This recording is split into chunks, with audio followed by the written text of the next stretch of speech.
Hey, what's good, man? It's your boy Rocko the Nero, man. You know what I mean? HipHopBlog.com. You know me, man. I only stand up for what I believe in, man. You know what I mean? I rocks with these people, man. They said. I mean, as far as mixtape concerned, I put out a mixtape. It's actually old to me right now, but it's still new to some. GOG, The Gift of Gab. I changed the direction of the CD like twice, At first, it was gonna be like when I said Gift of Gab, it was more so based on my slang, and my slang terminology and the way I talk and the way I slur my words and my lingo.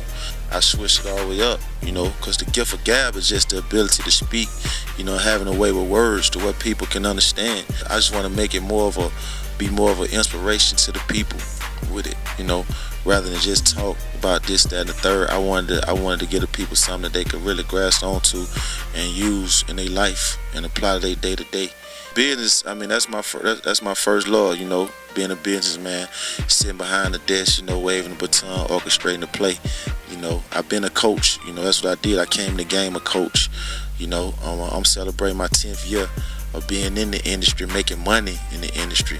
It's a thing to be in the industry for years and just be trying to make it happen. But I've been fortunate enough to been making money like for the whole decade. Like I got my first major record deal in 2002. That was 10 years ago, and I hit the ground running and I ain't looked back. And that's what I came in the game doing, working with artists, Like right now, last year I started a new imprint, A1, and I kicked my brother off, Future. Signed my brother to A1, and we just hit the ground running, And we've been grinding hard, and it's evident that the grind paying off, cause he all over the place. We winning. We got new deals, new money. It's a beautiful thing.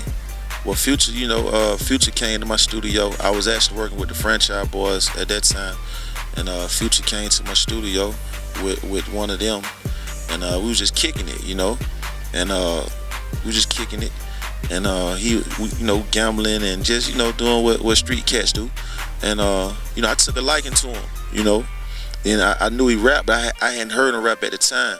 I just took a liking to him, just his swagger, his aura, and he reminded me of myself. And I took him under my wing, and he been rocking with me ever since. Like even before, prior to me meeting him, he had a major deal back then. He was writing for people back then. He wrote for Ludacris back then. He had stuff going on, but it was like I saw something in him, and I wanted to bring all that and bring it to the forefront. That's why, like, if you look back, me, I'm not a rapper. I never consider myself as being a rapper. I'm just a hustler. I'm very cash motivated. So I'm gonna do whatever I can to get me some cash. You know what I mean? If I gotta rap, I gotta make a beat. Whatever. That's what I'm gonna do. So when I figured out that I could rap, when I saw all these people getting checks just from talking on beats, I'm like, okay, cool, I could do that. I can get me a check doing that too, But one thing about Future, he's an artist, he's a rapper. That's what he does, And I saw that in him. I saw how passionate he was about his craft, and I was like, the world need to see this. The world need to hear you. He's my brother. I took him in as my brother. So it's like, if you my family, I don't want you to be square to anything. So it's like, even when I went and did my deal with L.A. Reid, I brought him in the meeting with me. I was like, you need to witness this. You need to understand this. Because you're going to be a boss. That's what I'm doing. I'm not the type of dude, I believe in each one, teach one. If you rock with me, I want you to know everything. I don't want you to be slow, because I don't want no slow people around me. Everything I touch, I can really say this, and I'm not bragging. I'm not boasting. It's factual. Everything I touch was profitable. Everything, like even artists that people say, okay, man, now it's over for them. Like, say, for instance, like Sam and Sam. He been around forever. It was like, man, well, it's over for him. He can't do this. He can't do that. I was like, let me put my hands on him. I put my hands on him. I got him a major deal. They said it couldn't be done. I did it. So I'm just big on making the impossible possible. And every artist that I ever touched, they went off. They had hit records. They made money. It's up to them to do the right thing with it. I'm about to start consulting. I'm consulting with a few indie labels right now, on my tactics. I'm actually in the works of writing my own book, on how I'm from nothing to something. I'm putting that together on how to take something from a ground level and get it going. And but at the same time, man, you know, I'm far from perfect. I got a lot to learn, a long way to go. You know, I don't know everything. You know what I'm saying? I just hit the ground running every day. You know, a lot of the stuff that I do is hands-on experience. You know what I'm saying? You know, I'm the type, I believe that, you know, it's no such thing as failure. You know, just early attempts at success. You know what I mean? With me personally, I try to come up with different business models and stuff every day. You know, trying to figure out different ways to do things. I never been the type of person to try to do things by the book. You know, I always try to improvise and do it my own way. But my fan base, man, it's amazing, man. Cause like I said, man, I've only put out. I started rap. I dropped my first mixtape. I dropped was in '07. It was called Swag Season with DJ Scream, and that was my very first mixtape.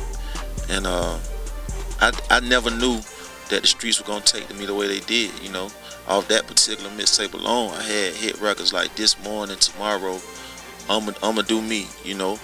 And to this date, you know, I've only dropped 4 mixtapes and 1 album in 5 years, and I've been on the road every weekend. I only probably missed a couple weekends out of 5 years doing shows. At first, to me, it was all about the money. You know what I'm saying? I'm like, man, they asked me like, man, what is it that you? I said, man, I'm doing it for this cash. You know, I gotta have this cash. You know what I'm saying? And then I had this one show that I went to, and it was probably like 3,000-4,000 people out there. And the fire marshal shut it down. You know, and I'm looking for the promoter. I'm like, man, where the promoter at? I need my cash, man. Where the promoter? You know what I'm saying?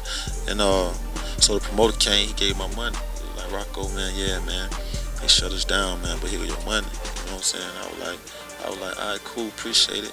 You know, but I saw them people, and all them people came to see me. You know what I'm saying? To sing my words, to feel, you know what I'm saying, to vibe with me. And that's at that very moment, that's when I realized, man, it ain't even all about the money. That's when I realized I was a little more conscious on everything I say on these beats. I say whenever I go in the booth now, you know, I'm gonna make sure I'm an inspiration, make sure I'm inspiring somebody to be better or to do better.